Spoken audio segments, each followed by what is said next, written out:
Hello बच्चों। तो चलिए इस प्रश्न को पढ़ते हैं। समाकलन x बट्टा x square plus 2x plus 1 dx। तो यहाँ पे देखो हमें इस समाकलन का मान बताना है। तो प्रश्न में आगे बढ़ने से पहले इस प्रश्न से संबंधित जो मुख्य अवधारणा है उसकी हम चर्चा कर लेते हैं। तो देखो मुख्य अवधारणा देखो क्या हो जाएगी। हम जानते हैं कि 1/x का जो समाकलन है x के सापेक्ष क्या होता है, log मापांक x। ठीक है, ये होता है। और प्लस में समाकलन का अचर c भी आता है। साथ ही साथ x की घात n का जो समाकलन है x के सापेक्ष, उसका सूत्र क्या होता है, x की घात n+1 बट्टा में n+1 प्लस में समाकलन का अचर c, जहां पर n जो है वो -1 नहीं होना चाहिए। ठीक है, तो ये होते हैं दोनों सूत्र। तो अब देखो जो दिया हुआ समाकल है उसको हम i बोल देते हैं। तो i बराबर में देखो x बट्टा में x square plus 2x plus 1 और यहाँ पर है dx। तो देखो यहाँ पर x बट्टा में x square plus 2x plus 1 लिखा हुआ है, तो ये x प्लस 1 का स्क्वायर ही तो होता है और dx।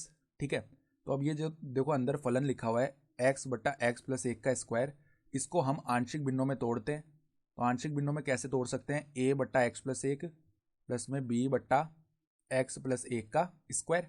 तो यहाँ से हम लसा लेते हैं, तो a गुणा में आ जाएगा एक्स प्लस 1 का स्क्वायर।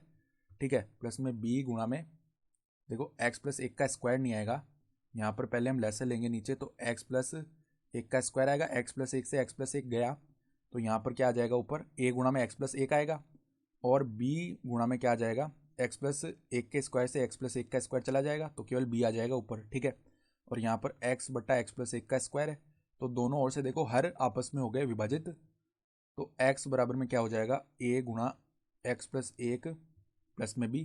तो अब देखो x बराबर हम -1 रख देते हैं, तो -1 बराबर में देखो a वाला पद तो शून्य हो गया, तो b यानी कि b का मान आ चुका है -1। ठीक है, तो अब हम क्या करते हैं, x बराबर 0 रख देते हैं। तो x बराबर 0 रखेंगे, तो 0 बराबर में देखो यहाँ पर 0 बराबर में यहाँ पर a है और 0 प्लस 1 है। ठीक है, फिर देखो प्लस में b का मान -1 है, तो यहाँ पर देखो -1 उस तरफ गया, तो 1 बराबर में a गुणा में 1 यानी कि a। तो a का मान कितना आ चुका है, 1 के बराबर। तो a और b के मान आ गए, तो अब देखो जो i समाकल है वो निकाल सकते हैं हम। तो यहाँ पर देखो i को हमने कैसे तोड़ा था, a बट्टा एक्स प्लस 1 प्लस b बट्टा एक्स प्लस 1 का स्क्वायर। तो a का मान तो 1 है, तो 1 बाहर आ गया, dx बट्टा एक्स प्लस 1। ठीक है, फिर देखो b का मान माइनस का है 1, तो देखो यहाँ पर समाकलन dx बट्टा एक्स प्लस 1 इसका स्क्वायर। तो इन दोनों के मान निकालेंगे, तो ये तो log मापांक x प्लस 1 आ जाएगा। ठीक है, फिर देखो x प्लस 1 का स्क्वायर है बट्टा में, तो ये ऊपर जाएगा तो इसकी घात -2 हो जाएगी। फिर x की घात n से इसका हम समाकलन कर सकते हैं, तो x प्लस 1 यहाँ पर इसकी घात -1 आएगी 1 जोड़ने पर, और बट्टा में भी -1 आएगा। ठीक है, ये पद आएगा समाकलन करने पर प्लस में c।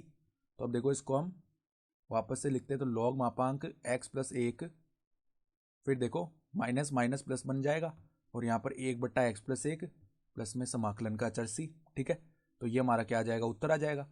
तो आशा करता हूँ कि आपको ये प्रश्न समझ में आया होगा। धन्यवाद।